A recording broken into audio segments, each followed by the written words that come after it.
일요일 아침이었습니다. 커피를 내리려고 부엌에 서 있었습니다. 그때 휴대폰이 울렸습니다. 화면을 보니 모바일 청첩장이 하나와 있었습니다.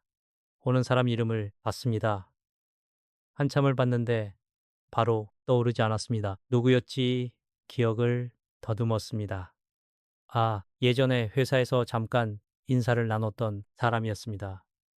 한 부서에서 일한 적도 없었습니다. 밥을 같이 먹은 기억도 거의 없었습니다. 퇴직 후에는 단 한 번도 연락이 없었습니다. 화면을 아래로 내렸습니다. 예식장 주소가 있었습니다.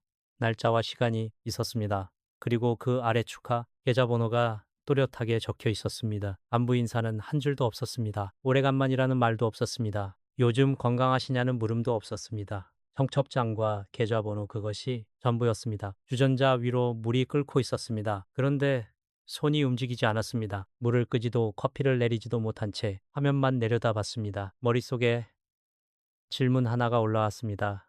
이 사람에게 나는 누구였을까? 축하해 주길 바라는 사람이었을까? 봉투 하나가 필요했던 것일까?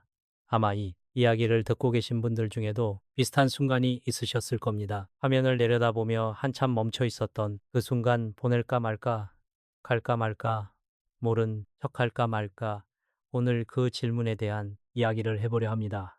여러분의 서랍 속에 흰 봉투가 있습니까? 아마 있으실 겁니다. 대부분의 어른들 서랍에는 흰 봉투가 몇 장씩 들어 있습니다. 따로 사러 간 게 아닙니다. 어느새 그냥 거기 있었습니다. 필요할 때마다 꺼내고 줄어들면 또 채워놓고 그렇게 수십 년을 함께 했습니다. 그 봉투는 참 많은 것을 다녀왔습니다. 동료 결혼식에도 갔고 친구 아버지 장례식에도 갔고 이웃집 개업식에도 갔고 후배 아들 돌잔치에도 갔습니다. 봉투를 꺼내고 돈을 넣고 이름을 쓰고 나갔습니다. 그것이 몇 번이었는지 셀 수 없습니다. 그 봉투를 받아간 사람들 중 몇 명이 내 이름을 기억하는지도 알 수 없습니다. 아무도 세워본 적 없습니다. 아무도 고맙다고 찾아온 적 없습니다. 그냥 당연한 것처럼 흘러갔습니다. 오늘은 그 봉투 이야기를 하려는 것이 아닙니다. 봉투 앞에서 멈칫했던 마음 보내야 하나 말아야 하나 망설였던 그 순간 그 이야기를 하려 합니다. 여러분, 잠깐 여쭤보겠습니다. 최근 1년 동안 경조사 자리에 다녀오신 적이 있으십니까? 있으시면 숫자 1 없으시면 숫자 1을 댓글에 남겨주십시오.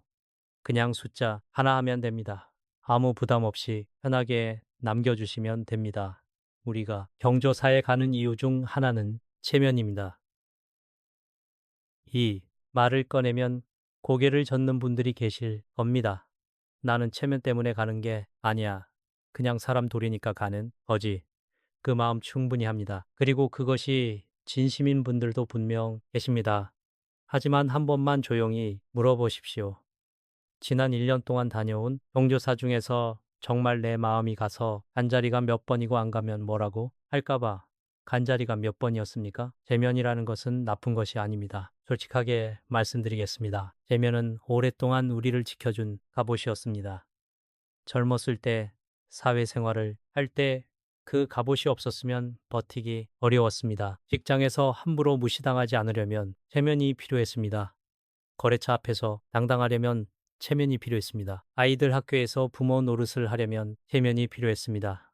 친척 모임에서 기죽지 않으려면 체면이 필요했습니다. 그 갑옷은 무거웠지만 나를 지켜줬습니다.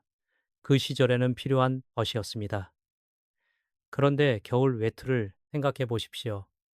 한겨울에는 두꺼운 외투가 있어야 살 수 있습니다. 바람을 막아주고 추위를 견디게 해 줍니다. 아무리 무거워도 그 외투가 고마운 계절이 있습니다. 하지만 그 외투가 오래되면 어떻게 됩니까? 안감은 찢어지고 솜은 뭉치고 단추는 빠지고 입어봐도 예전만큼 따뜻하지 않습니다. 그런데도 버리지 못합니다. 오래 입었으니까요. 정이 들었으니까요. 외투 없이 겨울을 날 수 있을까? 불안하니까요. 체면도 그렇습니다. 한때는 나를 지켜줬습니다. 하지만 지금은 태후 그 갑옷이 나를 지키고 있는 것입니까? 아니면 나를 묶고 있는 것입니까? 안 가면 예외 없는 사람이 된다. 그렇게 생각하시는 분들이 많습니다. 하지만 가만히 생각해보면 아무 경조사나 다 가는 것은 예의가 아닙니다. 가야 할 자리를 아는 것, 그것이 진짜 예의입니다. 부산에 사는 12살 최순희 씨 이야기를 해보겠습니다. 순희 씨는 초등학교 교감 선생님으로 오래 일한 분입니다. 학교에서는 반듯한 사람이라는 말을 많이 들었습니다.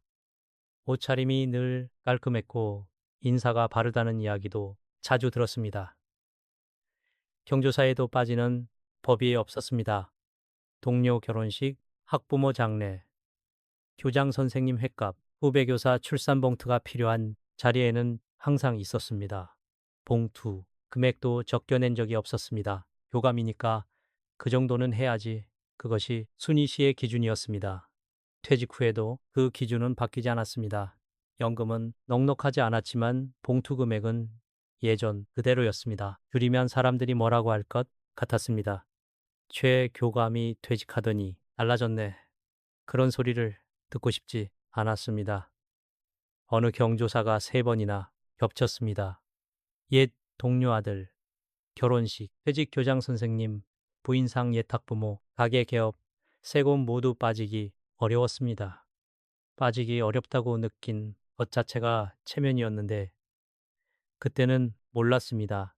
봉투 3장을 준비하고 나니 그달 생활비가 빠듯했습니다. 순희 씨는 조용히 통장을 열었습니다. 오래 묵혀둔 적금에서 조금 빼야 했습니다. 그런데 그 통장을 열면서 한 가지가 떠올랐습니다. 남편 약이었습니다. 남편은 당뇨가 있었습니다. 매달 약을 타러 병원에 갑니다. 그 약값이 적지 않았습니다. 순희 씨는 몇 달 전부터 남편 약을 조금 더 저렴한 것으로 바꿔 놓았습니다. 의사에게 물어보니 성분은 비슷하다고 했습니다. 비슷하다는 말에 기대서 약을 바꿨습니다. 남편에게는 말하지 않았습니다. 그런데 딸이 알아챘습니다. 명절에 집에 왔다가 남편 약 봉지를 보고 물었습니다. 엄마, 왜 아빠 약을 바꿨어? 순희 씨는 대답하지 못했습니다. 딸이 다시 물었습니다. 혹시 돈 때문이야? 그 순간 순희 씨의 눈에 서랍이 보였습니다. 침대 옆 서랍, 그 안에는 흰 봉투 3장이 바로니 놓여 있었습니다. 그리고 그 바로 옆에 남편의 약통이 있었습니다. 봉투와 약통이 나란히 있는 그 서랍을 바라보는데 순희 씨는 처음으로 생각했습니다. 내가 지금 지키고 있는 것이 무엇이지? 남편의 건강인가 아니면 회교감이라는 체면인가? 딸에게는 대답하지 못했습니다. 그날 밤에도 대답하지 못했습니다. 여러분은 어떠셨습니까? 봉투와 약통 사이에서 선택했던 적은 없으셨습니까? 물론 그렇게 극단적인 상황이 아니더라도 괜찮습니다.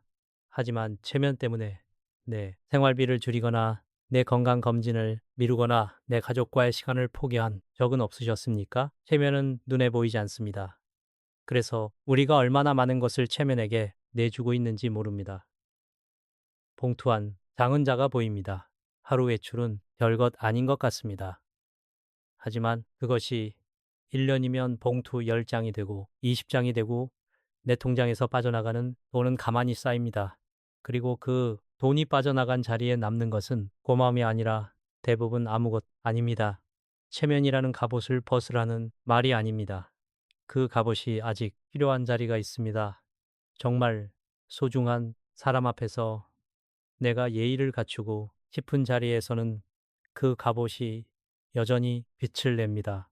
하지만 아무 자리에나 갑옷을 입고 나가는 것은 나를 지키는 것이 아니라 나를 소모하는 것입니다. 순희 씨는 그 뒤로 기준을 바꿨습니다. 봉투를 쓰기 전에 한 가지를 먼저 봅니다.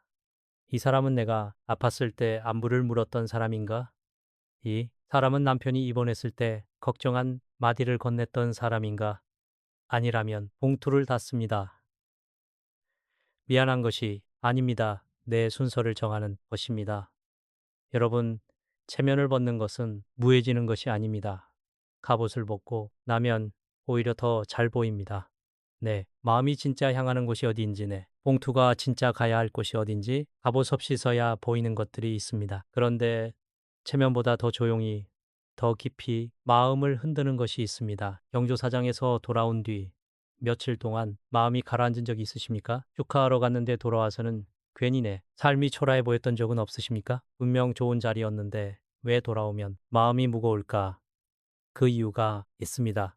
하버드 대학교에서 진행한 연구가 있습니다. 60살 이상의 사람들이 다른 사람의 성과나 형평과 자기 자신을 비교하는 상황에 놓이면 스트레스 호르몬인 코르티솔 수치가 뚜렷하게 올라간다는 결과가 나왔습니다. 그리고 그 영향은 짧게 끝나지 않았습니다. 거의 이틀 가까이 삶에 대한 만족감이 낮아진 상태가 이어졌습니다. 쉽게 말하면 이렇습니다. 남의 잘된 이야기를 듣고 온날 이틀 동안 괜히 마음이 무거운 이유가 있었던 겁니다. 기분 탓이 아니었습니다. 몸이 반응하고 있었던 겁니다. 경조사장은 원래 축하와 위로의 자리입니다. 결혼식은 기쁜 일이고 장례식은 슬픈 일이고 사람들은 마음을 나누러 갑니다. 처음에는 그렇습니다. 오랜만이다. 건강하지 얼굴 좋아 보인다. 이런 말로 시작합니다. 반갑습니다. 그런데 식사 자리에 앉고 커피가 나오고 분위기가 풀리면 대화가 바뀌기 시작합니다. 아들은 어디 다녀? 딸은 결혼했어? 집은 아직 거기야? 연금은 괜찮게 나와. 요즘도 뭐 하는 거 있어? 겉으로 보면 안 보입니다. 하지만 나이 드신 분들은 압니다. 그 말이 진짜 안 보인지 아니면 조용한 줄 세우기인지 금방 느낍니다. 누가 대놓고 비교하지 않아도 분위기가 이미 말하고 있습니다. 누구 자식이 잘 됐고, 누구 집이 넓어졌고, 누구 며느리가 재테크를 잘하고, 누구 손주가 대학에 갔고 웃으면서 하는 말이지만 듣는 사람은 웃으면서 찔립니다. 광주에 사는 67살 윤재호 씨 이야기입니다. 자동차 정비소에서 30년 넘게 일한 분입니다. 아내를 일찍 여였습니다. 혼자서 아들과 딸을 키웠습니다. 새벽에 정비 소문을 열고 밤에 아이들 밥을 차리고 주말에는 빨래를 돌렸습니다. 사람들이 보기에 대단하다고 할 수도 있지만 제 지에게는 그냥 매일이었습니다. 해야 하니까 했습니다. 아이들이 건강하게 자랐고 아들은 군대를 다녀와서 일을 하고 있고 딸은 작은 마트에서 일하고 있습니다. 부자는 아닙니다. 하지만 아이들은 착합니다. 아버지를 걱정합니다. 명절마다 찾아옵니다. 재우 씨는 그것으로 충분하다고 생각했습니다. 어느 날 오래된 친구들 결혼식에 갔습니다. 친구와는 정비소 시절부터 알던 사이입니다. 반가운 마음으로 갔습니다. 식장에서 예슬 만났습니다. 악수를 하고 사진을 찍고 식사 자리에 앉았습니다. 처음 20분은 괜찮았습니다. 그런데 밥을 먹으면서 이야기가 바뀌었습니다. 한 친구가 말했습니다. 우리 큰아들이 이번에 부장됐어. 다른 친구가 말했습니다. 우리 딸은 미국에서 박사과정 중이야. 또 다른 친구가 말했습니다. 나이 들면 자식 잘 되는 게 제일 큰 복이지. 다들 웃었습니다. 재호 씨도 웃었습니다. 그런데 그 다음 질문이 왔습니다. 재호야, 아들은 요즘 뭐 하냐? 재호 씨는 잠깐 멈칫했습니다. 군대 갔다 와서 일하고 있지. 그렇게만 말했습니다. 어디서 일하냐고 묻지 않았으면 좋겠다고 생각했습니다. 다행히 다른 화제로 넘어갔습니다. 하지만 마음은 이미 굳어 있었습니다. 이상한 일입니다. 아들은 건강합니다. 성실하게 일하고 있습니다. 아버지한테 용돈도 보냅니다. 효자입니다. 딸도 마찬가지입니다. 작은 마트에서 일하지만 늘 아버지 걱정을 합니다. 재우 씨는 자식들에게 불만이 없습니다. 단 한 번도 없었습니다. 그런데 그 식탁에 앉아 있느니 30분 동안 갑자기 부족한 사람이 된 기분이었습니다. 부장이 된 친구, 아들, 미국에서 공부하는 친구 딸, 옆에 내 아이들을 놓으니까 처음으로 미안해졌습니다. 아이들에게 미안한 것이 아닙니다. 아이들한테 더해 주지 못한 내 자신에게 미안해졌습니다. 이 미안함은 원래 없었던 것입니다. 그 식탁에 앉기 전에는 없었습니다. 결혼식이 끝나고 집에 왔습니다. 재호 씨는 냉장고를 열었습니다. 우유를 한 잔 따왔습니다. 평소 같으면 우유를 마시고 바로 불을 끄고 자는데 그날은 달랐습니다. 우유를 다 마시고도 부엌 의자에 앉아 있었습니다. 부엌 불도 끄지 않았습니다. 창밖에 소리만 들렸습니다. 가만히 생각했습니다. 나는 왜 부족하다고 느꼈을까?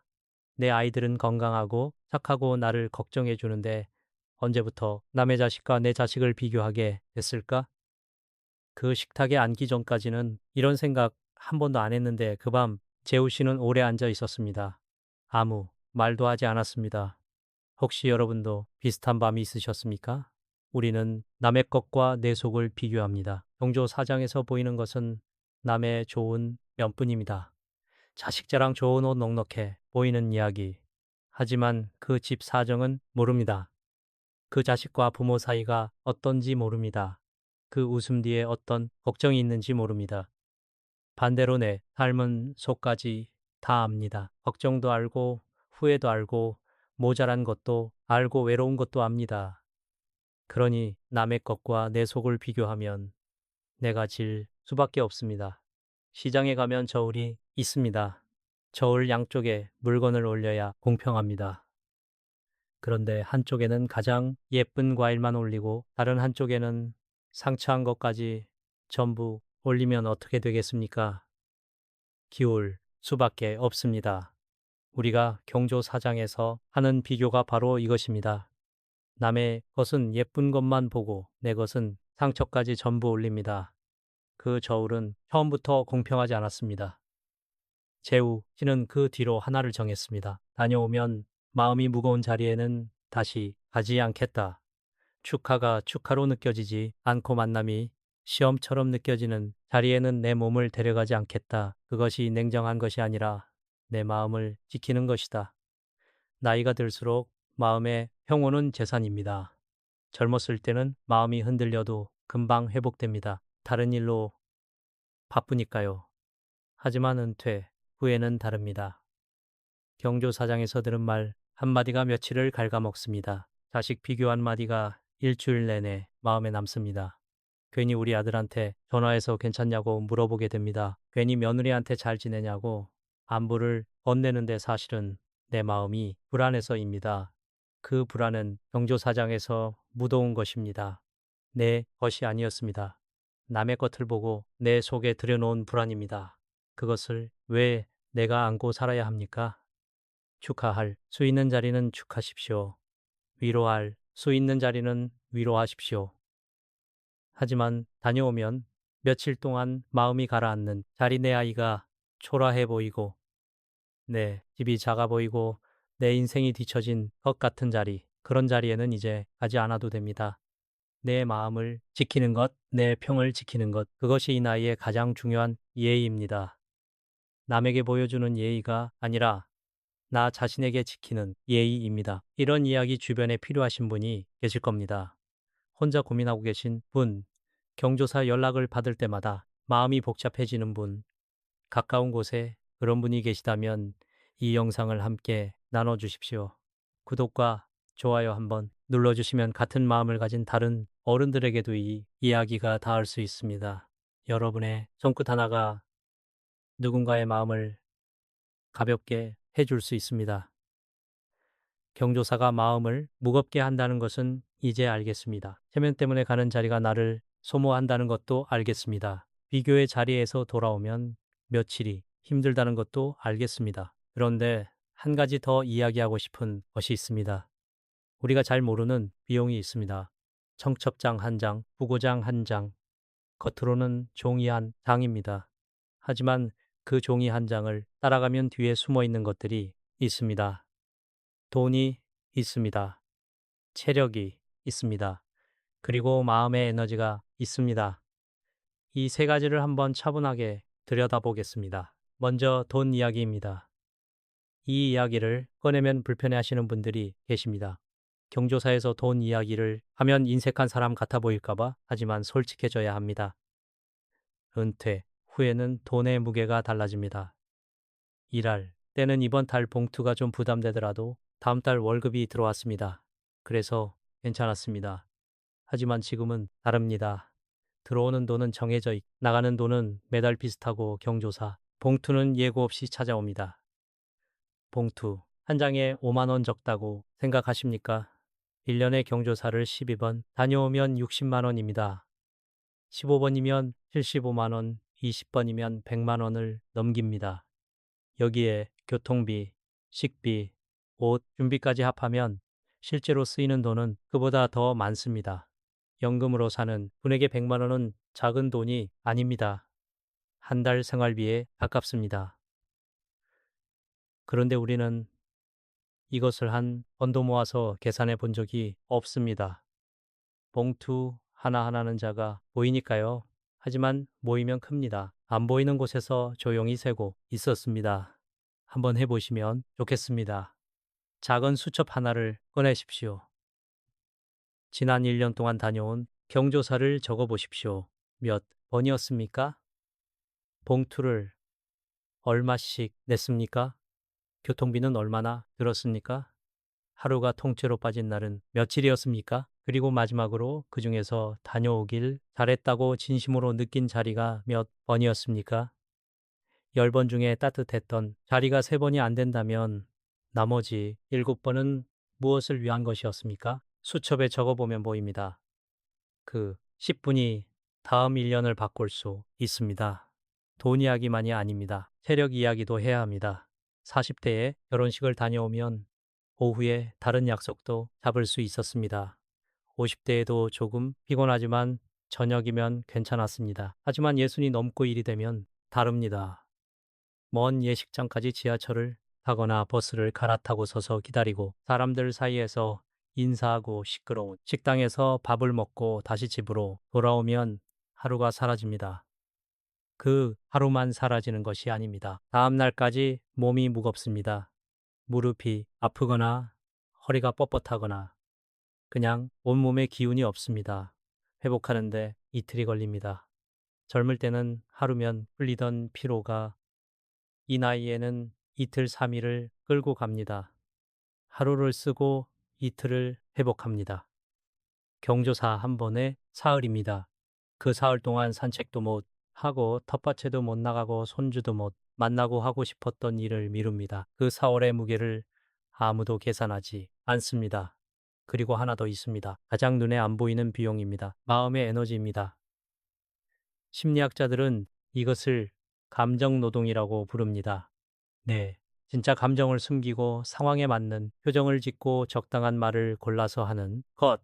경조사장의 가면이 감정 노동을 쉬지 않고 합니다. 반갑지 않아도 반갑게 웃어야 합니다.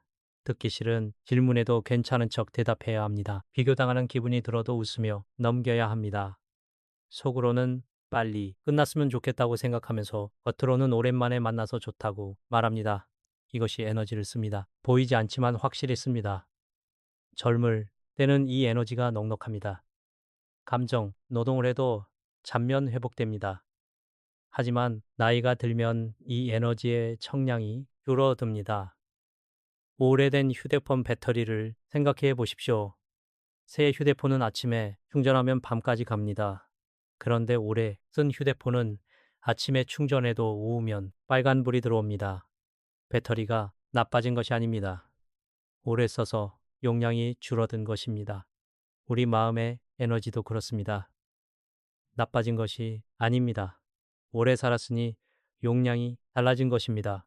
그 줄어든 에너지를 아무 자리에 놨으면 정작 내가 쉬어야 할 때 가족과 편하게 이야기해야 할 때 혼자 조용히 책을 읽거나 산책을 해야 할 때 에너지가 남아있지 않습니다.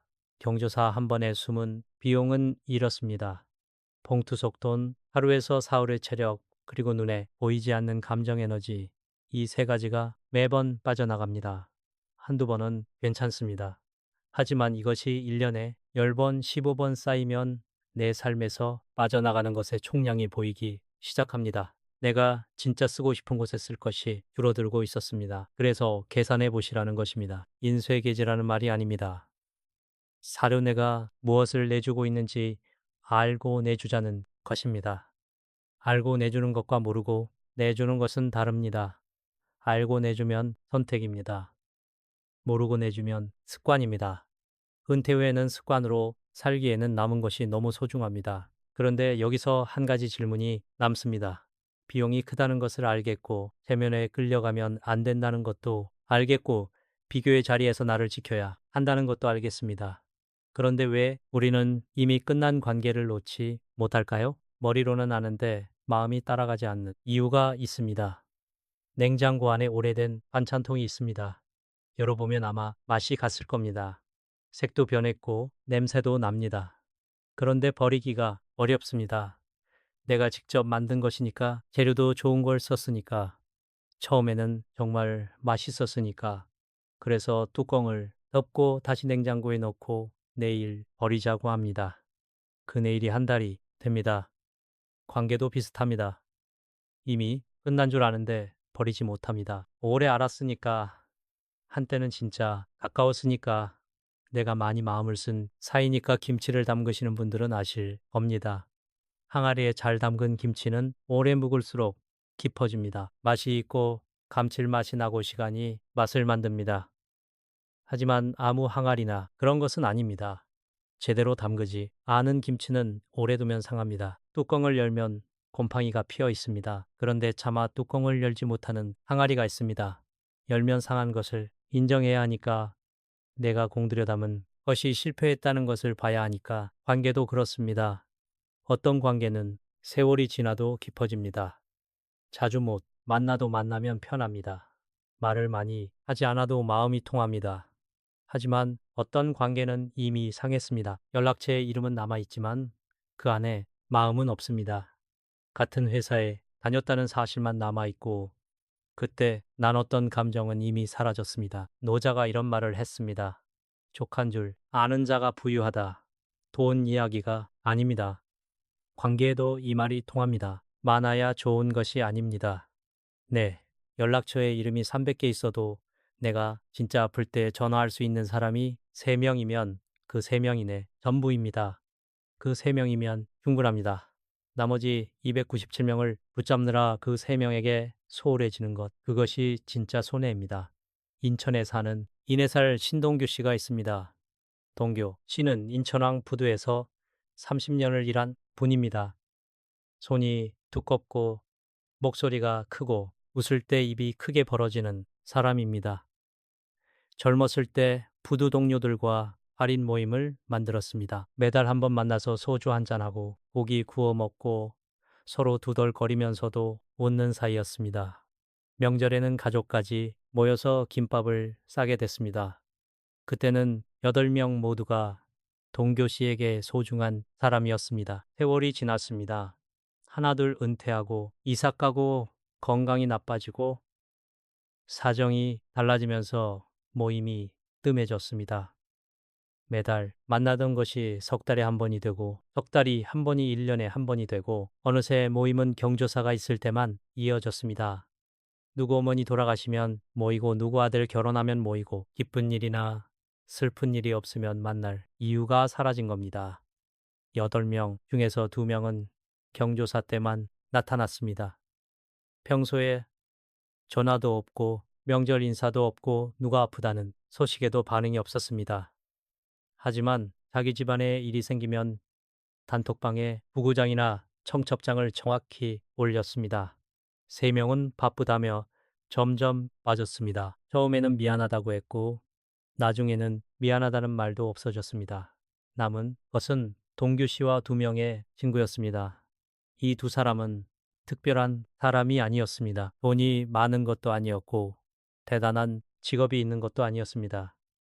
한 명은 작은 철물점을 하다가 접은 사람이었고, 다른 한 명은 택시를 몰다가 무릎이 안 좋아서 쉬고 있는 사람이었습니다. 그런데 이 2사람은 동규 씨가 작년에 감기가 오래갔을 때 약을 사들고 왔습니다. 동규 씨 아내가 허리 수술을 했을 때 병원에 과일 한 봉지 들고 찾아왔습니다. 거창한 것이 아닙니다. 과일 한 봉지, 감기약 한 봉지. 하지만 금연 충분했습니다. 3사람은 매주 일요일 오후 한국은 근처 작은 커피숍에서 만납니다. 커피 한 잔에 3영원짜리 집입니다. 에어컨도 새지 않고 의자도 딱딱합니다. 하지만 3사람이 거기 앉으면 기분이 좋습니다. 배에 들어오는 것 구경하면서 옛날 이야기를 합니다. 가끔은 아무 말 없이 커피만 마십니다. 그것으로 충분합니다. 어느 일요일 동규 씨가 커피를 마시다가 말했습니다. 우리 셋이면 충분하다. 다른 2사람이 웃었습니다. 그 웃음 속에 억지가 없었습니다. 진짜 충분하다고 느끼는 웃음이었습니다. 관계는 오래됐다고 깊은 것이 아닙니다. 연락처에 오래 남아있다고 내 삶 안쪽에 있는 사람도 아닙니다. 같은 회사에 다녔다고 평생 챙겨야 하는 사이도 아닙니다. 관계에도 유통, 기한이 있습니다. 어떤 관계는 세월이 지나도 맛이 깊어지고 어떤 관계는 이미 상했는데 뚜껑을 열지 못하고 있을 뿐입니다. 상한 항아리를 안고 있으면 손이 묵힙니다. 그 손으로 새로운 것을 담을 수 없습니다. 그 손으로 내 곁에 있는 사람을 잡아줄 수 없습니다. 이미 끝난 관계를 놓는 것은 차가운 일이 아닙니다. 내 두 손을 다시 비우는 일입니다. 비워야 잡을 수 있습니다. 진짜 잡아야 할 사람의 손을 여기까지 이야기를 들으시면서 고개를 끄덕이신 분들이 계실 겁니다. 체면 때문에 가지 않아도 될 자리에 갔던 기억, 비교당하고 돌아온 기억, 봉투 앞에서 망설였던 기억, 이미 끝난 관계를 혼자 붙잡고 있었던 기억, 머리로는 압니다. 이제 달라져야 한다는 것을 하지만 막상 휴대폰에 청첩장이 뜨면 손이 멈춥니다. 안 가야 하는 것은 아는데 어떻게 안 가야 할지를 모릅니다. 이것이 진짜 어려운 부분입니다. 안 간다는 결심보다 안 가는 방법이 더 어렵습니다. 우리는 정이 많은 사람들입니다. 어릴 때부터 그렇게 배웠습니다. 사람 사이에 도리가 있다고 배웠습니다. 모른 척하면 안 된다고 배웠습니다. 그래서 거절이 어렵습니다. 거절하면 내가 나쁜 사람이 되는 것 같습니다. 야박한 사람, 인정 없는 사람, 변한 사람, 그런 말을 들을까 봐 두렵습니다. 하지만 한 가지 분명히 말씀드리겠습니다. 거절은 관계를 끊는 것이 아닙니다. 거절은 관계의 거리를 정하는 것입니다. 모든 사람과 같은 거리에 있을 필요가 없습니다. 어떤 사람은 내 바로 옆에 있어야 할 사람이고, 어떤 사람은 멀리서 가끔 안부를 주고받으면 충분한 사람이고, 어떤 사람은 이미 지나간 길에 있는 사람입니다. 그 거리를 정하는 것이 거절입니다. 문을 닫는 것이 아니라 문과 내 사이의 간격을 정하는 것입니다. 텃밭을 갖고 보신 분은 아실 겁니다. 봄에 씨를 뿌리면 싹이 올라옵니다. 싹이 많이 올라오면 기분이 좋습니다. 하지만 그 싹을 전부 키울 수는 없습니다. 땅이 좁으니까요. 물도 한정되어 있으니까요. 햇볕도 나눠야 하니까요. 그래서 소화줘야 합니다. 약한 것을 뽑아주고 강한 것에 물을 주고 간격을 만들어줘야 남은 것이 잘 자랍니다. 쇼는다고 싹을 미워하는 것이 아닙니다. 남은 것을 살리기 위해 솟는 것입니다. 관계도 그렇습니다. 쏘아내는 것은 냉정한 것이 아닙니다. 남은 관계를 살리는 일입니다. 그러면 구체적으로 어떻게 하면 됩니까? 경조사 연락이 왔을 때 상황에 따라 네 가지 방법이 있습니다. 첫 번째, 한때 가까웠지만 오래 연락이 끊긴 사람에게서 연락이 왔을 때입니다. 이런 경우에는 축기금이나 조금을 보내고 짧은 문자를 보내면 충분합니다. 마음은 함께합니다. 건강하시길 바랍니다. 이 한 줄이면 됩니다. 길게 쓸 필요 없습니다. 내가 이 사람을 기억하고 있다는 것, 완전히 모른 척하는 것은 아니라는 것, 그 정도면 예의입니다. 몸까지 움직이지 않아도 됩니다. 두 번째, 거의 모르는 사이인데 청첩장이나 부고장이 온 경우입니다. 이름을 보고도 바로 떠오르지 않는 사람, 어디서 어떻게 알게 됐는지 기억을 한참 더듬어야 하는 사람, 이런 경우에는 답하지 않아도 됩니다. 모든 부고장에 답해야 하는 법은 없습니다. 모든 청첩장에 반응해야 하는 규칙도 없습니다. 답하지 않는다고 무례한 사람이 되는 것이 아닙니다. 조용한 침묵도 하나의 대답입니다. 상대도 압니다. 수십 명에게 보낸 청첩장이니까요. 모든 사람이 답할리라고 기대하지 않습니다. 세 번째, 진짜 마음을 나누고 싶은 사람인데 몸이 따라주지 않을 때입니다.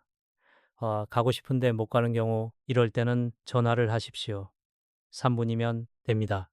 길게 하지 않아도 됩니다. 몸이 예전 같지 않아서 가지 못하지만 마음은 거기 있다. 진심으로 축하한다. 진심으로 위로한다. 이 말을 직접 목소리로 전하면 됩니다. 진짜 가까운 사람은 이 전화 안 한 통이면 압니다. 이 사람이 나를 진심으로 생각하고 있구나. 몸이 안 와도 마음이 왔구나. 그것이면 충분합니다. 네 번째, 안 갔더니 나중에 왜 안 왔냐고 묻는 경우입니다. 이 상황이 가장 부담스러울 수 있습니다. 하지만 대답은 간단하게 하십시오. 요즘 몸 관리를 하고 있어서 먼 데는 못 다닌다. 이 한마디면 됩니다. 길게 변명하지 않아도 됩니다. 미안하다고 여러 번 말하지 않아도 됩니다. 이유를 설명할수록 변명처럼 들립니다. 짧게 담담하게 한 번만 말하면 됩니다. 그래도 서운해하는 사람이 있다면 그것은 그 사람의 마음이지 내 잘못이 아닙니다. 세네카라는 철학자가 이런 말을 했습니다. 인생은 짧은 것이 아니라 낭비하게 짧아 보이는 것이다. 저는 이 말을 이렇게 바꾸고 싶습니다. 거절을 못해서 짧아지는 인생이 있습니다. 안 가도 되는 자리에 몸을 꿇고 가느라 짧아지는 인생이 있습니다. 거절은 관계를 낭비하는 것이 아닙니다. 거절을 잘하는 것이 인생을 아끼는 것입니다. 품격 있는 거절은 문을 닫는 소리가 아닙니다. 문을 열어도 돼. 내가 서 있는 자리를 정하는 것입니다. 나는 여기까지만 갈 수 있다. 그 이상은 내 몸과 마음이 허락하지 않는다. 이것을 조용히 알려주는 것이 거절의 품격입니다. 그리고 그 거절 뒤에 남는 시간, 남는 체력, 남는 마음으로 진짜 소중한 사람 곁에서는 그것이 은퇴 후의 지혜입니다. 그렇다면 그 남는 시간을 어디에 쓰면 좋겠습니까? 오래 생각할 필요가 없습니다. 가장 가까운 곳에 답이 있습니다. 우리는 평생 남의 기쁜 날을 축하하러 다녔습니다. 남의 결혼식, 남의 생일, 남의 개업, 남의 승진, 남의 자식 돌잔치 한 해에 몇 번씩 몇십 년 동안 남의 잔치에 빠지지 않으려고 살았습니다. 그런데 한 번쯤 물어보신 적 있습니까? 네, 잔치는 언제였지? 마지막으로 결혼 기념일을 챙긴 것이 언제입니까? 내 생일에 내가 진짜 먹고 싶은 것을 먹은 것이 언제입니까? 아무 이유 없이 나를 위해 무언가를 산 것이 언제입니까? 아마 많은 분들이 기억이 잘 나지 않으실 겁니다. 남의 잔치는 날짜까지 기억하면서 내 잔치는 잊어버리고 살았습니다. 전주에 사는 70살 박명자 씨 이야기를 해보겠습니다. 명자 씨는 작년에 수첩을 한번 펼쳐봤습니다. 1년 동안 다녀온 경조사를 적어보니 14번이었습니다. 결혼식이 6번, 장례식이 4번, 돌잔치가 2번, 개업식이 1번, 회갑이 1번, 봉투만 합쳐도 180만 원이 넘었습니다. 교통비와 선물까지 합하면 200만 원 가까이 되었습니다. 14번의 주말이 경조사에 갔습니다. 명자 씨는 그 숫자를 보면서 다른 것을 세어봤습니다.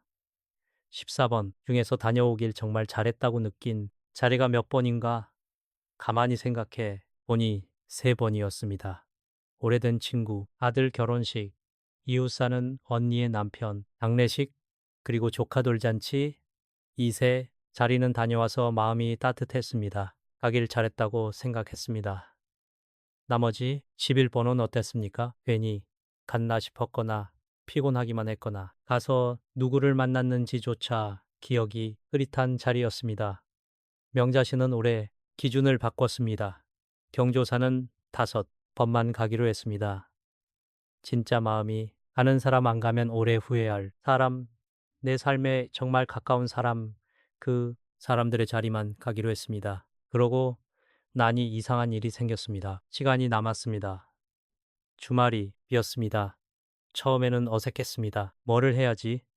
남편과 집에 앉아 텔레비전만 보는 것도 심심했습니다. 그런데 며칠 뒤 명자 씨에게 한 가지 생각이 놀랐습니다. 우리 결혼 기념일이 언제였지? 기억을 더듬었습니다. 5월이었습니다. 정확한 날짜도 기억났습니다. 그런데 마지막으로 결혼 기념일을 챙긴 것이 기억나지 않았습니다. 아이들이 어렸을 때는 바빠서 못 챙겼습니다. 아이들이 크고 나서는 챙길 이유가 없다고 생각했습니다. 누가 축하해 줄 것도 아니고 나이 들어서 무슨 기념일이냐고 생각했습니다. 그런데 올해는 달랐습니다. 시간이 있었습니다. 경조사에 안 가서 남은 돈이 있었습니다. 명자 씨는 옷장을 열었습니다.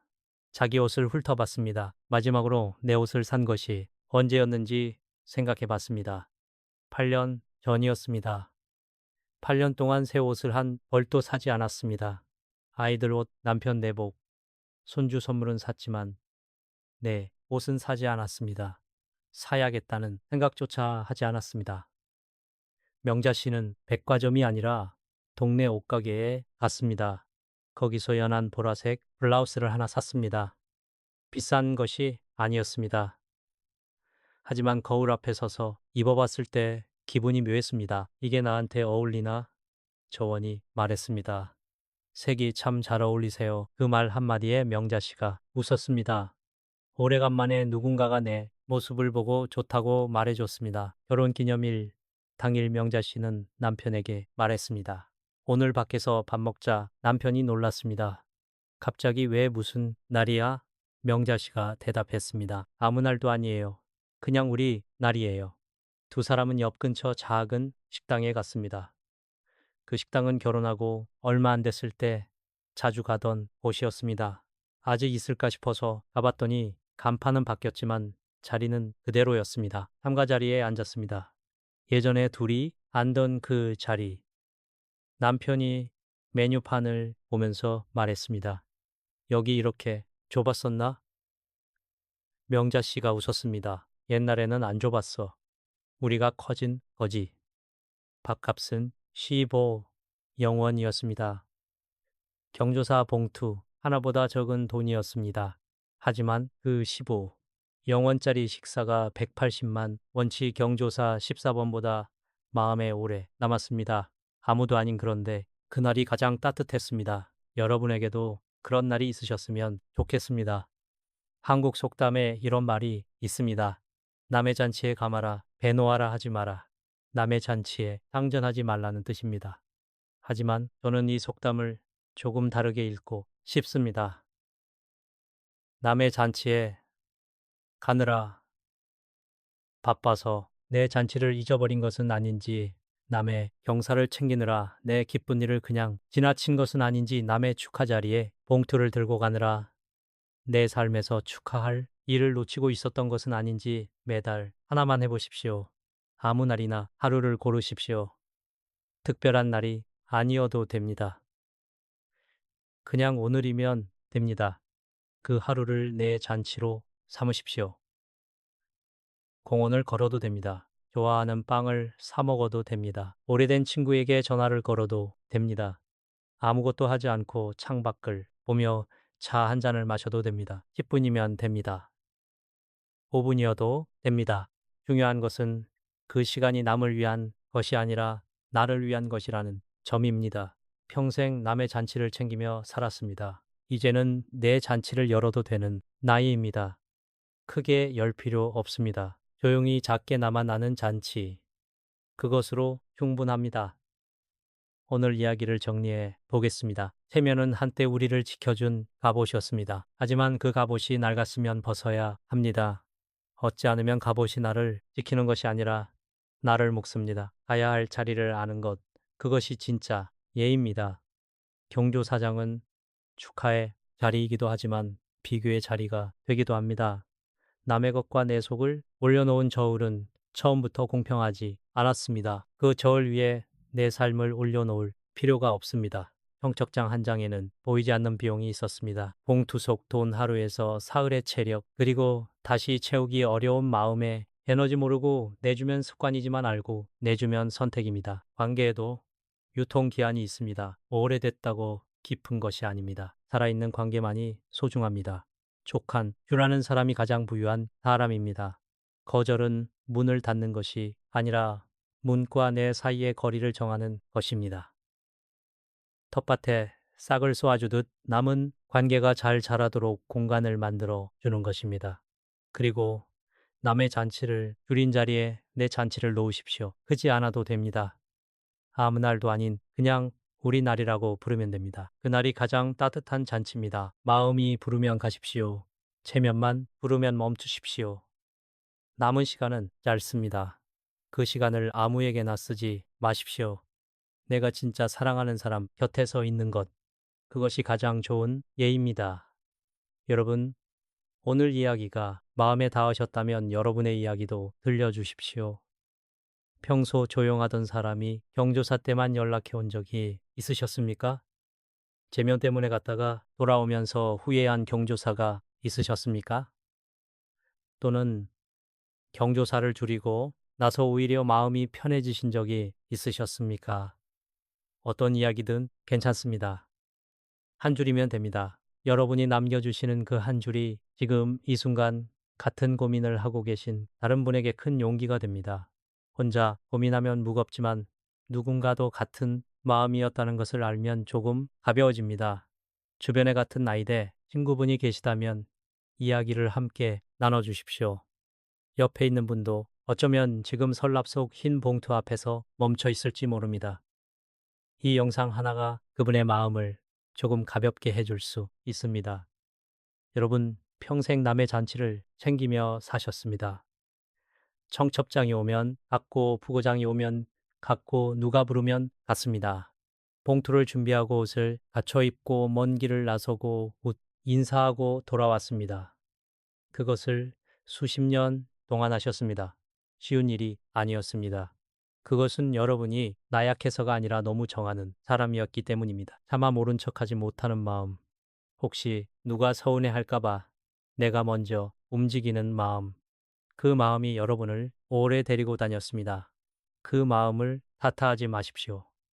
그 마음은 나쁜 것이 아닙니다. 하지만 이제는 그 마음의 방향을 조금 바꿔도 됩니다. 남에게 쓰던 그 정을 이제는 나에게 쓰셔도 됩니다. 남에게 건네던 그 봉투만큼의 따뜻함을 이제는 나 자신에게 건네셔도 됩니다. 남의 기쁜 나를 챙기던 그 마음으로 이제는 내 기쁜 나를 만들어도 됩니다. 100년의 지혜는 앞으로도 여러분 곁에 있겠습니다. 끌려가지 않고 내 삶의 중심을 지키며 조용하지만 단단하게 살아가시는 여러분을 응원하겠습니다. 다음 이야기에서 또 뵙겠습니다. 오늘 이야기는 여기까지입니다. 하지만 마음속에 떠오르는 얼굴이 있다면 그 사람에게 오늘 안부 한번 보내 보십시오. 그것만으로도 충분합니다. 오늘도 여러분의 하루가 남의 방명록이 아니라 남만의 잔치가 되시기를